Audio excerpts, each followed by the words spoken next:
Trump প্রশাসনের নীতি, ইরানের পারমাণবিক এবং সামরিক কর্মসূচি এবং রাশিয়ার খেলার কৌশল, এই সব বিষয় এক কেন্দ্রবিন্দুতে মিলেছে এবং তা বিশ্বমঞ্চে একটা বিশাল সংকটের সৃষ্টি করেছে। প্রেসিডেন্ট ডোনাল্ড ট্রাম্পের জন্য ইরানের আয়াতুল্লাদের বিরুদ্ধে যুদ্ধ পরিচালনা কখনোই সহজ ছিল না। হোয়াইট হাউসের ক্যাবিনেটের কক্ষে কেবল কৌশলগত সিদ্ধান্ত নয়, রাজনৈতিক চাপও চরম সীমায় পৌঁছেছিল। কিন্তু নতুন তথ্য বলছে ট্রাম্পের সামরিক এবং কূটনৈতিক চ্যালেঞ্জ এখন আরও জটিল হয়ে উঠেছে। আমেরিকার গোয়েন্দারা জানাচ্ছেন, রাশিয়া সরাসরি তেহরানকে গুরুত্বপূর্ণ গোয়েন্দা তথ্য সরবরাহ করছে। এটা স্পষ্টভাবে বোঝায় যে ট্রাম্প শুধুমাত্র ইরানের সঙ্গে সীমিত সংঘাতের মধ্যে নেই, বরং মস্কোর সঙ্গে এক প্রকার প্রক্সি যুদ্ধেও তিনি জড়িয়ে পড়েছেন। হোয়াইট হাউসে ফিরে আসার পর থেকে ট্রাম্প এবং পুতিনের সম্পর্ক নিয়ে নানা বিতর্কের সূত্রপাত হয়েছে, যদিও তা দ্ব্যর্থক কিন্তু কম বিতর্কিত নয়। বিশেষজ্ঞরা বলছেন, ইরান সংঘাতের মাত্র শুরুতেই ট্রাম্প প্রায় 1 ঘন্টা ধরে রাশিয়ার প্রেসিডেন্ট পুতিনের সঙ্গে বিভিন্ন কৌশলগত বিষয়ে আলোচনা করেছেন। এই আলোচনা মূলত ইরানকে নিয়ন্ত্রণে রাখার উপায়, ইউক্রেন যুদ্ধের পরিস্থিতি এবং মধ্যপ্রাচ্য জুড়ে শক্তির ভারসাম্য রক্ষার চেষ্টা নিয়েই ছিল। ইউক্রেনের পরিস্থিতি ক্রমশ উত্তপ্ত হচ্ছে। মস্কোর লক্ষ্য পরিষ্কার, পূর্বাঞ্চলীয় ডনবাস পুরোপুরি দখল করা। তবে ইরানকে নিয়ে ক্রেমলিনের কৌশল এতটা সরল নয়। রাশিয়া ও ইরান একটা বিস্তৃত প্রতিরক্ষা চুক্তির অংশীদার। এর ফলে তেহরান ইউক্রেন যুদ্ধে রাশিয়াকে ব্যালিস্টিক ক্ষেপণাস্ত্র, ড্রোন এবং অন্যান্য সামরিক সহায়তা সরবরাহ করছে।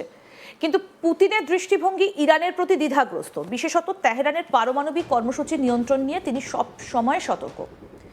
ইরান যখন 2015 সালে পরমাণু চুক্তিতে স্বাক্ষর করে, তখন থেকেই পুতিন সবসময় এই চুক্তি বাস্তবায়ন এবং ইরানের পারমাণবিক কর্মসূচি নিয়ন্ত্রণে রাখার পক্ষে ছিলেন।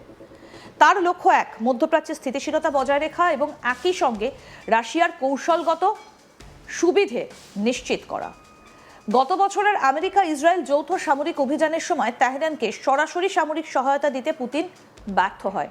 এটা প্রমাণ করে যে মস্কো তেহরান সম্পর্ক আদর্শগত ঘনিষ্ঠতার চেয়ে অনেক বেশি সুযোগ সন্ধানী এবং স্বার্থ সংশ্লিষ্ট। আর এই সুযোগ সন্ধানী মনোভাবের ফলে রাশিয়া এখন তেহরানকে অত্যন্ত গুরুত্বপূর্ণ গোয়েন্দা তথ্য সরবরাহ করছে। এই তথ্য ব্যবহার করে ইরান আমেরিকার সামরিক ঘাঁটি, নৌ ও বিমান চলাচল এবং উপসাগরীয় মিত্রদের লক্ষ্যবস্তু করতে পারছে। মার্কিন এবং ইসরায়েলি যৌথ অভিযান যখন ইরানের বিরুদ্ধে সংকটময় পর্যায়ে পৌঁছেছে, তখন পুতিন হিসেব কষছেন কিভাবে তেহরানের মাধ্যমে যুদ্ধের গতিপথকে মস্কোর পক্ষে পরিবর্তন করা যায়।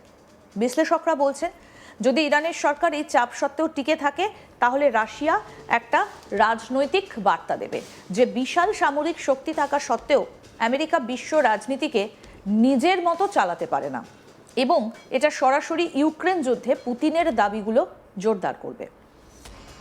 গত মাসের শেষে ট্রাম্প অপারেশন এপিক ফিউরি ঘোষণা করার পর থেকেই মার্কিন গোয়েন্দা মহলে খবর ছড়ায় যে রাশিয়া তেহরানকে আমেরিকার সেনা, জাহাজ এবং বিমান চলাচলের অবস্থান এবং গতিবিধি সম্পর্কে তথ্য দিচ্ছে।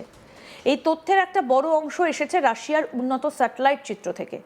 বিশেষজ্ঞদের মতে এটা একটা খোলাখুলি কৌশলগত পদক্ষেপ, যা ইরানকে সামরিকভাবে কার্যকর করে তুলছে। যুদ্ধের এই জটিল পরিস্থিতিতে ট্রাম্পের চ্যালেঞ্জ দ্বিগুণ।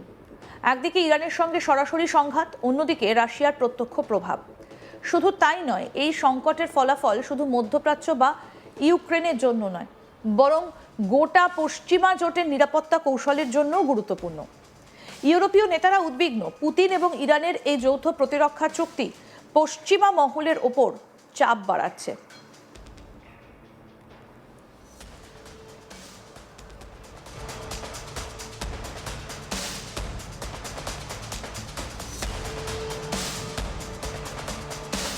বিশ্লেষকরা আরও বলছেন, ইরান রাশিয়া কৌশলগত সমঝোতা এক প্রকার আন্তর্জাতিক গেম অফ পজিশনিং। এখানে শুধু সরাসরি সামরিক সংঘাত নয়, গোয়েন্দা তথ্য, উপগ্রহ চিত্র এবং কৌশলগত সুবিধে নিয়ে প্রতিযোগিতা হচ্ছে। তেহরান রাশিয়ার এই তথ্য ব্যবহার করে নিজের সামরিক অবস্থান শক্ত করছে এবং একই সঙ্গে পশ্চিমা বিশ্বশক্তিকে নিরীক্ষণ করছে। এখন প্রশ্ন হচ্ছে, ট্রাম্প প্রশাসন কিভাবে এই দ্বৈত চ্যালেঞ্জ মোকাবিলা করবে? ওয়াশিংটন কৌশলগতভাবে দুই সাম্রাজ্যের সঙ্গে মোকাবিলা করতে গিয়ে তার জন্য কোনো রাজনৈতিক এবং সামরিক পথ বেছে নেবে, তা গোটা বিশ্বের নজর কাড়া বিষয়। বিশ্লেষকরা বলছেন, মার্কিন গোয়েন্দাদের জন্য এটা কেবলমাত্র সামরিক তথ্য সংগ্রহ নয়, বরং আন্তর্জাতিক কূটনীতির একটা নাজুক পরীক্ষাও বটে। ইরান, রাশিয়া এবং মার্কিন যুক্তরাষ্ট্রের এই সংযোগ এবং দ্বন্দ্ব শুধুমাত্র মধ্যপ্রাচ্য বা ইউক্রেনের সীমার মধ্যে নেই, এটা গোটা বিশ্ব রাজনীতির ভারসাম্যকে প্রভাবিত করছে। বিশেষত মধ্যপ্রাচ্য এবং ইউরোপে সামরিক, রাজনৈতিক এবং কূটনৈতিক চাপ বাড়াচ্ছে। বিশেষজ্ঞরা সতর্কবার্তা দিচ্ছেন যে কোনো ভুল কৌশল বা তথ্যের ভুল ব্যাখ্যা একটা বিশাল আন্তর্জাতিক সংঘাতের সূত্রপাত ঘটাতে পারে। রাশিয়ার সঙ্গে তেহরানের ঘনিষ্ঠ সম্পর্ক এবং ট্রাম্পের দ্বৈত চাপের মধ্যে এই যুদ্ধের পরবর্তী অধ্যায় কী হবে তা এখনও অনিশ্চিত, কিন্তু স্পষ্ট যে আন্তর্জাতিক মহলে শক্তির ভারসাম্যকে নতুনভাবে সংজ্ঞায়িত করার এই যুদ্ধের মাঠে প্রতিটা পদক্ষেপ, প্রতিটা তথ্য এবং প্রতিটা সিদ্ধান্ত গুরুত্বপূর্ণ।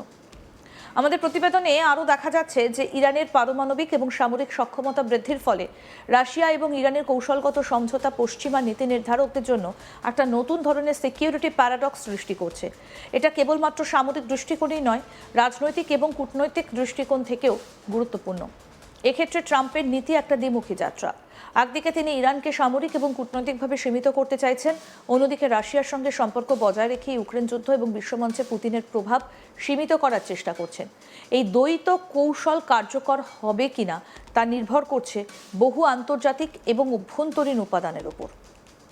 শেষমেশ বর্তমান পরিস্থিতি এক প্রকার আন্তর্জাতিক কূটনৈতিক খেলা, যেখানে প্রতিটা পদক্ষেপ নজরদারি, প্রতিটা তথ্যের আদান প্রদান যুদ্ধক্ষেত্রের জন্য সমান গুরুত্বপূর্ণ। ট্রাম্প প্রশাসন, রাশিয়া এবং ইরান তিনেরই পদক্ষেপ, সিদ্ধান্ত এবং কৌশল আগামী দিনের বিশ্ব রাজনীতিকে নতুনভাবে আকার দেবে। এভাবেই আমরা দেখতে পাচ্ছি কেবল মধ্যপ্রাচ্য বা ইউক্রেন নয়, বরং আন্তর্জাতিক শক্তির ভারসাম্য এবং কূটনৈতিক সম্পর্কের ভবিষ্যৎ এই সংঘাতের সঙ্গে জড়িত। হোয়াইট হাউস, ক্রেমলিন এবং তেহরানের প্রতিটা পদক্ষেপ এখন গোটা বিশ্বের নজর কাড়ছে।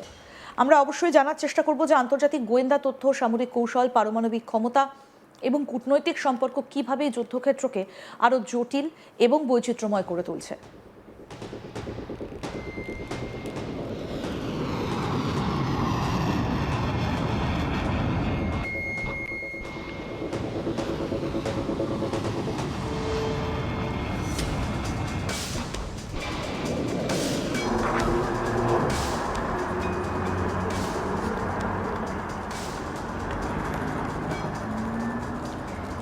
অর্থাৎ রাশিয়ার সঙ্গে তাহলে ইরানের সম্পর্কটা কোথায় দাঁড়িয়ে? ইরান যখন 2015 সালে পরমাণু চুক্তিতে স্বাক্ষর করে, তখন থেকে পুতিন সবসময় চুক্তি বাস্তবায়ন এবং ইরানের পারমাণবিক কর্মসূচি নিয়ন্ত্রণে রাখার পক্ষে ছিলেন। তার লক্ষ্য এক, মধ্যপ্রাচ্যে স্থিতিশীলতা বজায় রাখা এবং একই সঙ্গে রাশিয়ার কৌশলগত সুবিধা নিশ্চিত করা। গত বছরের আমেরিকা ইসরায়েল যৌথ সামরিক অভিযানের সময় তেহরানকে সরাসরি সামরিক সহায়তা দিতে পুতিন ব্যর্থ হয়। এটা প্রমাণ করে যে মস্কো তেহরান সম্পর্ক আদর্শগত ঘনিষ্ঠতার চেয়ে অনেক বেশি সুযোগ সন্ধানী এবং স্বার্থ সংশ্লিষ্ট। এই সুযোগ সন্ধানী মনোভাবের ফলে রাশিয়া এখন তেহরানকে অত্যন্ত গুরুত্বপূর্ণ গোয়েন্দা তথ্য সরবরাহ করছে। এই তথ্য ব্যবহার করে ইরান আমেরিকার সামরিক ঘাঁটি, নৌ ও বিমান চলাচল এবং উপসাগরীয় মেট্রোদের লক্ষ্যবস্তু করতে পারছে। আরও আপডেট পেতে দেখতে থাকুন আজ তাক বাংলা। সাবস্ক্রাইব করুন, নোটিফিকেশন পেতে বেল বাটন অপশন প্রেস করুন।